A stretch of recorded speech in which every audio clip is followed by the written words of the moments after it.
voltou, eu disse que ele voltaria. O quadro que você tanto adora, que você tanto pede, você me cobra por ele. Jorge Igor responde. Bom domingo, pessoal. Vamos responder algumas perguntas que a galera mandou nessa semana. Já aviso o seguinte, nós teremos edições extras ou uma edição extra no meio da próxima semana, excepcionalmente. Vou me ausentar por poucos dias, vocês vão entender por quê, eu explicarei. E aí, para que você não fique sem vídeo, eu vou gravar Jorge Igor Responde essa semana adicional, tá? Então, conto com você. Deixe as perguntas para os próximos quadros aqui nos comentários desse vídeo, que aqui fica mais fácil. Não deixa nos outros não, porque senão eu acabo não vendo a sua pergunta, beleza? Deixa o like no vídeo. Está feliz com a volta do quadro? Deixa o like. Assuntos que eu não entendo nada, que eu entendo zero. Porra nenhuma, mas adoro comentar. Vamos lá, gente. Vou começar com essa aqui que explodiu na semana. Virou assunto na internet, depois o Bruno Formiga gravou vídeo sobre isso, e o Michael mandou até antes de sair o vídeo do Formiga, mandou 3 dias atrás. Pergunta para o Jorge Igor Responde.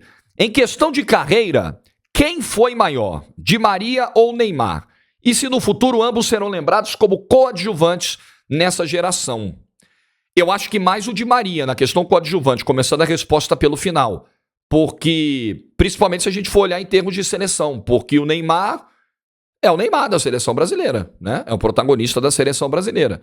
Todos os últimos trabalhos da seleção foram pensados no Neymar, os ciclos foram montados no Neymar, os times e tudo mais. Neymar dependência, todo o debate de seleção brasileira girou em torno do Neymar, na última década, pelo menos. Com o Di Maria, tinha o Messi. O Di Maria fez gol em final de Copa. O Di Maria fez gol em final de Copa América. O Di Maria fez gol em final olímpica, mas em vários momentos ali, como um coadjuvante do Messi. Que coadjuvante, né? Que coadjuvante, de alto nível, de luxo. Di Maria já foi eleito melhor jogador de final de Champions. Se você for olhar quantidade de títulos, há uma diferença pequena entre ambos. Se você for olhar artilharias, a diferença é muito maior para o Neymar, até porque são funções diferentes. Mas o Neymar ele tem muito mais gols do que o Di Maria na carreira, muito mais artilharias, né? E aí você fala do aspecto individual, do que o Di Maria na carreira. Nisso aí a diferença é muito grande. Em títulos de seleção, dá Di Maria. Neymar ficou fora de Copa América, quando o Brasil ganhou o Neymar não estava. Tem um título de Copa das Confederações que, ok, foi uma grande final dentro do Maracanã contra a Espanha, preparando para a Copa do Mundo dentro de casa, mas a gente sabe que, né, Copa das Confederações sempre foi um torneio de preparação. Né? É aquela coisa da seleção grande. Quando ganha a Copa das Confederações, ganhou. Quando perde, é uma encheção do saco. Né? Tem o título olímpico no Brasil, que ele faz gol, ele bate o pênalti decisivo no Maracanã, uma pressão danada, uma primeira fase terrível, críticas da imprensa, o Neymar em guerra com todo mundo, tirando um jejum terrível da seleção. Mas eu relativizo, eu acho que futebol, Olimpíada para o futebol é um negócio diferente. O Brasil enfrentou o time C da Alemanha naquela final, sabe? Eu acho que ok, pra mim. Você não precisa pensar como eu. Ganhar título olímpico, beleza. Não ganhar título olímpico, porra, dane-se. Olimpíada, futebol masculino, milionário, bilionário, que tem a Copa do Mundo, que tá num outro patamar, sabe? Pra mim, pouco importa. Não tô tirando o mérito, né, do que o Neymar fez.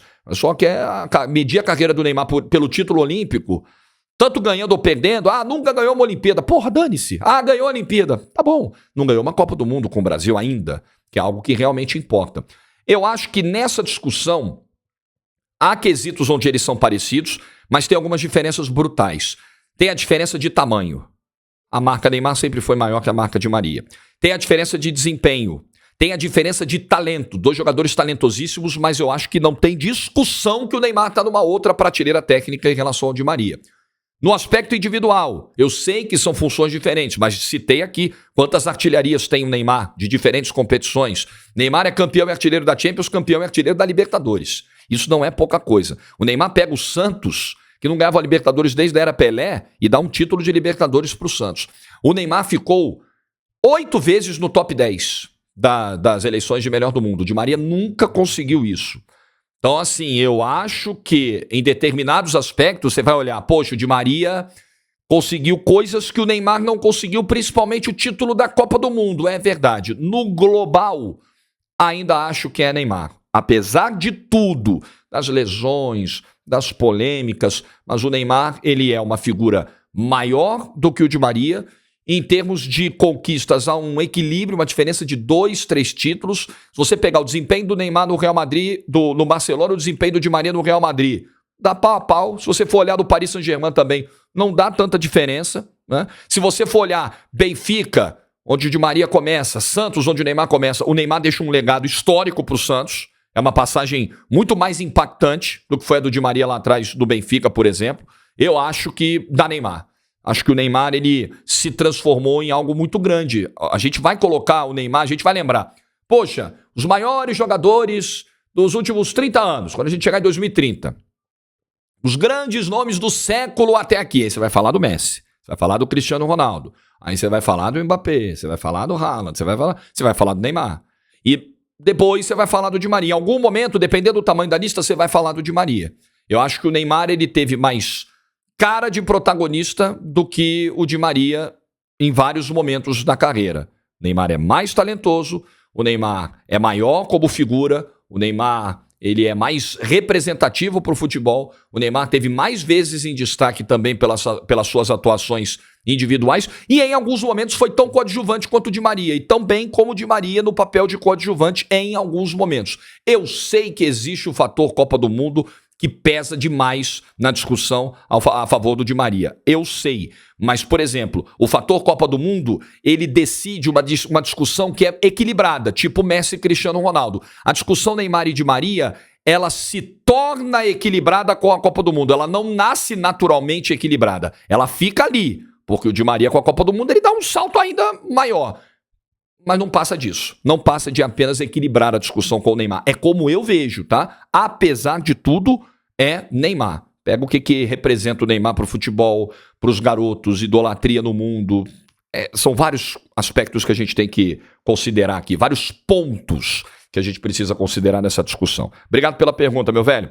Gabriel Castro, o que você acha da administração do Fortaleza e até onde o clube pode chegar em médio e longo prazo?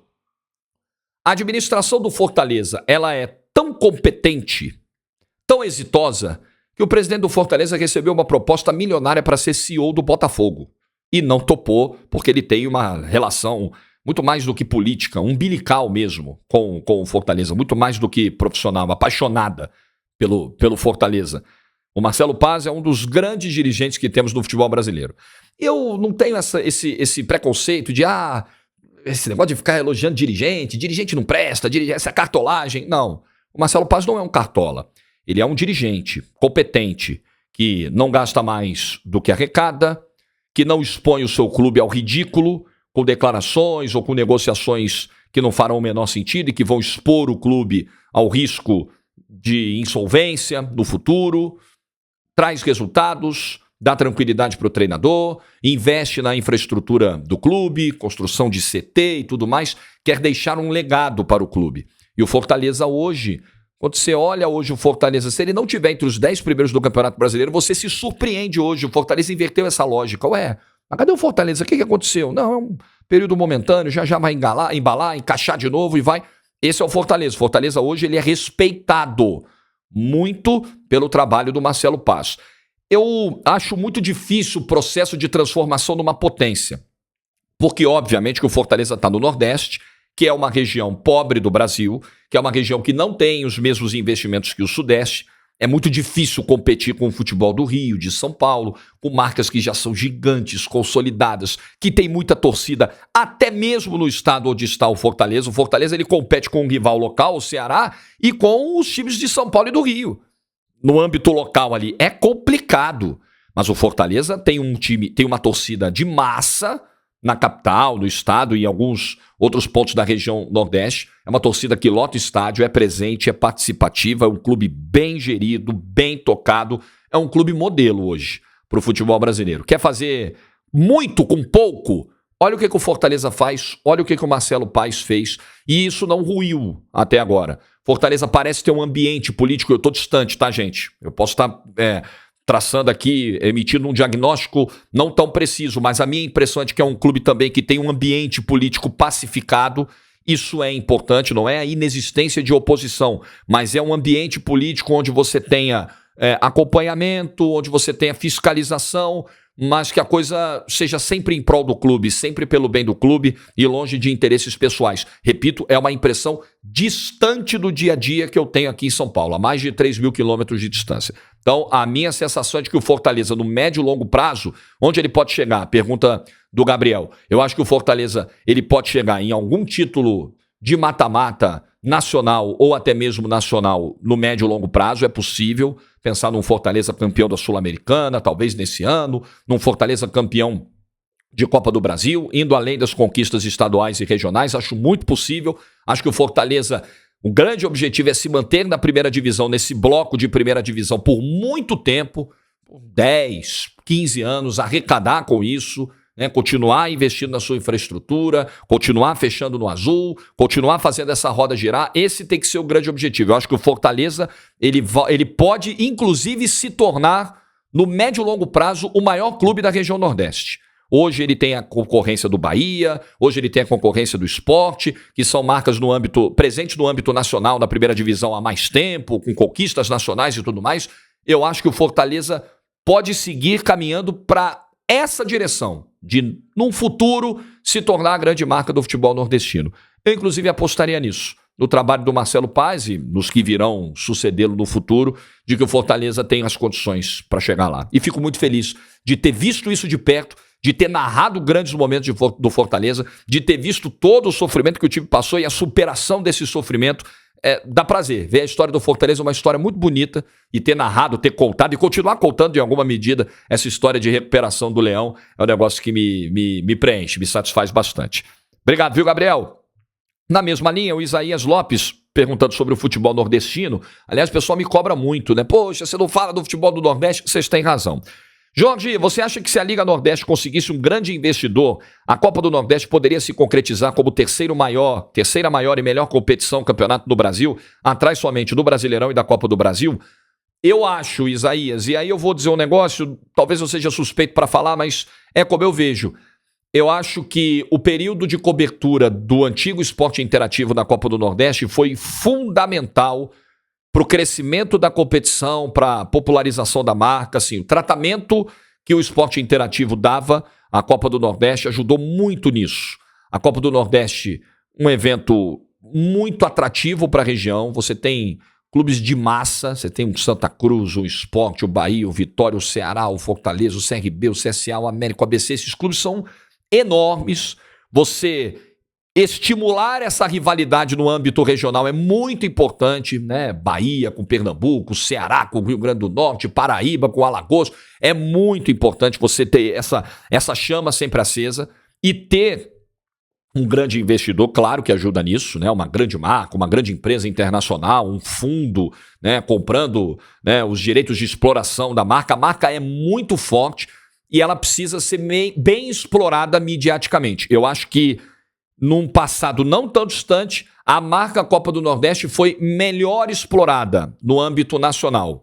Não tem jeito, assim, a mídia, a cobertura da mídia, o trabalho de divulgação de TV e internet, ele é muito importante para furar a bolha, para que a competição ela ultrapasse as fronteiras. Tem um problema de calendário também, porque as federações estaduais elas não abrem mão das suas datas, dos campeonatos locais, do Potiguar, do Paraibano, do Piauiense, elas não abrem mão. E muitas vezes a Copa do Nordeste ficou e ainda fica espremida num excesso de datas. Eu acho que 3 pontos são fundamentais para a Copa do Nordeste ser o que você está perguntando aqui, ô Isaías. Investimento, sem dúvida, né? Uma grande empresa, enfim, né? Um grande investidor daria esse salto, otimizaria esse processo, né? Encurtaria tempo. Calendário mais racional, um calendário que privilegiasse a Copa do Nordeste. O problema é você costurar isso com as federações locais. E trabalho pesado de mídia, divulgação, tratamento adequado para a competição, transmissão nacional com respeito com o produto, cuidado com o produto, valorização, tratar o produto não como um negócio ali que vai preencher a grade, assim, tratar o produto com o peso que ele tem. Eu acho que a Copa do Nordeste tem condições sim, mas no momento essas condições, todas elas não estão dadas, infelizmente. Eu acho que é um grande produto, foi um grande ganho para o futebol brasileiro, para o futebol nordestino, o retorno dessa competição, e é responsabilidade de todos que estão nela não deixarem esse projeto morrer. Seria muito triste. Perderia o futebol brasileiro com isso, inclusive. Lucas, Jorge, o que te motiva a estudar outras áreas? Nos seus vídeos você aborda muito sobre direito, sociologia, filosofia, exemplos. Isso agrega muito pelo conteúdo. Parabéns pelo trabalho. Obrigado, Lucas. Eu não sou um estudioso do direito, né, da filosofia e tudo mais. Eu tento ler de tudo um pouco e tem uma coisa que é ruim. Tudo na vida tem aspectos negativos e outras perdas, né, ganhos e perdas. Uma coisa ruim desse mergulho, dessa imersão que a gente faz no jornalismo esportivo é que a gente muitas vezes perde o hábito de acompanhar outros segmentos, né? De ampliar nossos horizontes para outros tipos de leitura, para outros tipos de tema. A gente fica muito preso no futebol, no esporte. Você imagina o que é para um cara que se propõe a ter um canal como o meu, que não é segmentado, que não estou dizendo que o trabalho do influenciador de clube ele é fácil, assim, é molezinha, acompanhar só o Fluminense, acompanhar só o Grêmio. Não, não é. O cara tem que estar ali numa dedicação full time, acompanhar todos os jogos, né, acompanhar toda a contratação, todo o detalhe. Se sai uma bomba do clube, ele tem que parar tudo, porque ele é cobrado para, né, emitir uma opinião instantânea, senão, né, é difícil, assim. É puxado, eu sei que é. Mas você imagina o que é fazer um canal onde você tem que falar de tudo: futebol nacional, futebol internacional, Champions League, Campeonato Francês, Libertadores, Brasileirão, Paulistão, falar do Corinthians, falar do Vasco, falar do Flamengo, falar do Santos, falar do Inter, falar... Pô, é brabo. Então isso toma um tempo muito grande da gente e a gente perde contato com outras áreas. Isso é muito ruim. O que eu tento fazer é... Nos momentos em que eu tô em casa, assim, eu faço hoje... Por exemplo, o vídeo de segunda-feira é um reflexo disso. Eu faço os vídeos na segunda com um resumo da rodada do fim de semana. Eu escolho jogos para assistir. Eu penso, olha, aquele jogo vai ser relevante, aquele jogo ele tem um potencial maior para a tabela, ele vai trazer um retorno legal ali para o canal, então esse eu vou escolher e vou assistir.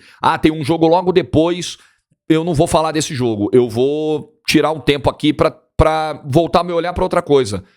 Para as artes, para o cinema, para a música, para a leitura, para o convívio com a família. É você dosar um pouquinho melhor esse tempo e aproveitá-lo melhor. Então são nesses momentos eu consigo ter ali um contato fora do futebol. Então, aprova-se aí eu fico muito atento também ao noticiário local, nacional, noticiário fora do futebol, noticiário geral. Então, se aprovou a reforma tributária, por exemplo, no Brasil, eu fui lá, li bastante sobre o tema, assisti vídeos, falei, eu quero entender isso aqui muda a minha vida. Puxa, eu vou lá e vou entender. Tem algum livro que eu sou recomendado de um grande escritor, de um grande filósofo, um romance, alguma coisa, eu preciso ter um tempo para ler aquilo. Minha terapeuta acabou de me recomendar um livro maravilhoso da Ana Sui, né, que é analista, que é psicoterapeuta, que fala sobre o amor, sobre as relações entre as pessoas e a dificuldade de você, né, lidar com esse tipo de sentimento e tal. E eu tenho tomado um tempo dos meus dias para me mergulhar, me centrar nessa leitura. É o livro que eu estou lendo nesse momento. A gente mira no amor e acerta na solidão, da Ana Sui. Recomendo, inclusive, você fazer a compra desse livro. Então, o que é difícil é sair do futebol. É muito tentador, porque é um negócio que a gente gosta tanto, mas a gente precisa ter essa consciência. A gente não pode ficar alienado em um tema só. Porque senão a gente perde a profundidade, a gente perde a clareza do que está acontecendo no entorno e a profundidade para falar de temas que são importantes da nossa vida cotidiana e estão passando batido. Por exemplo, você não me perguntou sobre isso, mas eu citei aqui, sobre a reforma tributária. A minha sensação de que o texto que acabaram de aprovar, ele tem benefícios no sentido de otimização do processo de pagamento de tributos no Brasil, então ele vai simplificar a vida, você reúne 4, 5 impostos em um só, outros 3 impostos em um só, facilita a vida. Muitas empresas talvez não vão precisar daquele batalhão de gente de contabilidade para pagar tributo e tal, aquela loucura, emite guia e não sei o quê, interpreta a regra tributária. Aí você precisa ter um departamento de advocacia na tua empresa, de direito tributário, para tentar achar uma maneira de pagar menos imposto, se a lei te favorece, não te favorece, tem um artigo ali, se tem uma brecha ali, é um inferno. Isso tem um ganho quando você simplifica. Ao mesmo tempo, eu acho que a discussão foi muito assodada. Não se tem clareza sobre as alíquotas, por exemplo. A lei complementar vai definir alíquotas e tudo mais, quais os setores vão pagar mais, quais setores vão pagar menos. Eu acho isso perigoso. Eu acho que o texto tem benefícios, mas a gente só poderia lutar pela aprovação desse texto quando todo o pagamento de impostos ficasse claro. Setor tal vai pagar X%, segmento tal vai pagar X%, vai ter abatimento aqui, vai ter abatimento ali e tal. Ainda não está tudo claro. As leis complementares vão dar a assinatura final para esse negócio. E é aí que mora o meu medo. Na hora de você finalizar cada tributo, cada segmento da sociedade, né, setor de serviços, setor de indústrias, aí é que mora o meu medo, porque o lobby funciona, muita gente tem poder de influência em Brasília, eu acho perigosíssimo aprovar um texto sem que tudo esteja devidamente debatido. Assim, reforma tributária mexe com a vida de todo mundo, mexe com o nosso bolso, então a gente tem que debater esse negócio assim, exaustivamente, a gente tem que cansar, a gente tem que ficar até 4 horas da manhã com a cabeça explodindo, debatendo, e acho que o processo foi rápido demais.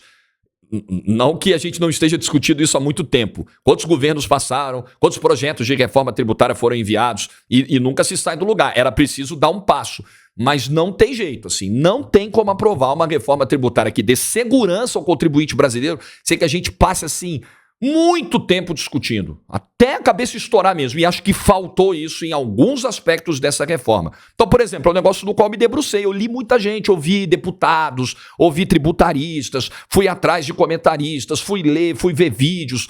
Eu até achei aqui o vídeo, ó, vou indicar inclusive, tá aí, ó, vou fazer uma indicação. Tava vendo esse vídeo ontem no YouTube, eu vou achar no meu histórico aqui, um vídeo que esclarece a reforma tributária de um tributarista que fala com muita clareza sobre o assunto. Vou achar, já indico para você assistir, quem quiser se debruçar nesse tema. É importante, cara, porque é o que sai do nosso bolso todo mês. Professor Gabriel Quintanilha, impressões sobre o texto da reforma tributária. Ele tem um canal aqui no YouTube e ele tem uma série de vídeos chamada Tributologia. Então quem gosta dessa área vai poder entender um pouquinho mais do vídeo do professor Gabriel Quintanilha, foi um dos vídeos que eu utilizei como fonte de consulta nesse momento. Então é difícil sair da bolha do futebol, é difícil, mas a gente tem que tentar. E toda vez que for falar de um assunto, ô Lucas, a gente se debruçar um pouquinho nele assim antes de vir gravar o vídeo, né? Então, muitas vezes vocês fazem perguntas que são complexas e antes de eu gravar o vídeo, eu dou uma estudada. Claro que dou, não sai tudo automaticamente da cabeça. Peraí, deixa eu ver se eu não vou falar alguma bobagem. Eu leio a pergunta e já me vem uma resposta na cabeça. Poxa, eu acho que eu vou responder isso aqui, mas peraí, será que é exatamente isso? Eu dou uma checada, dou uma lida, dou uma inteirada sobre o assunto, que eu acho que é o que todo mundo deve fazer. E fico feliz da galera gostar, né? Além disso, algumas coisas da minha experiência de vida, algumas coisas do meu pensamento, né, de como eu encaro as situações, elas vêm, né, das minhas visões, das minhas percepções, elas vêm, as respostas estão embutidas disso, os nossos pensamentos têm embutidos os nossos valores, os nossos conceitos, e eu divido eles com vocês aqui nos vídeos muitas vezes. Então, que bom que o Lucas gosta e que alguns gostam também. Gente, fechamos a volta do quadro, tem bastante pergunta aqui, ó. O que eu faço? Eu vou printando as perguntas que vocês mandam, as perguntas que vão ser respondidas e, ó, aí eu vou... Essa aqui é minha galeria de imagens. Tem um monte de foto da Caroline, como vocês podem imaginar, né? Minha com a Caroline. Então, ó, aí eu vou selecionando, vou printando e vou passando. Então tem várias aqui que já estão selecionadas para os próximos. Quer deixar sua pergunta? Nos comentários desse vídeo é só mandar, eu leio todas, separo, seleciono e aí a gente vai respondendo e trocando essa ideia aqui. Eu adoro fazer esse quadro, eu fico me policiando para esse vídeo não ter 40, 50 minutos, 1 hora, que eu não quero encher o saco do pessoal, tem que ter um gostinho de quero mais. Like no vídeo se você ficou até o fim, manda sua pergunta, uma boa semana para você, que a tua semana seja excelente, maravilhosa, com grandes desafios, com grandes conquistas, grandes realizações. Foco e vamos que vamos. E muito juízo, como eu sempre peço. Tchau, pessoal.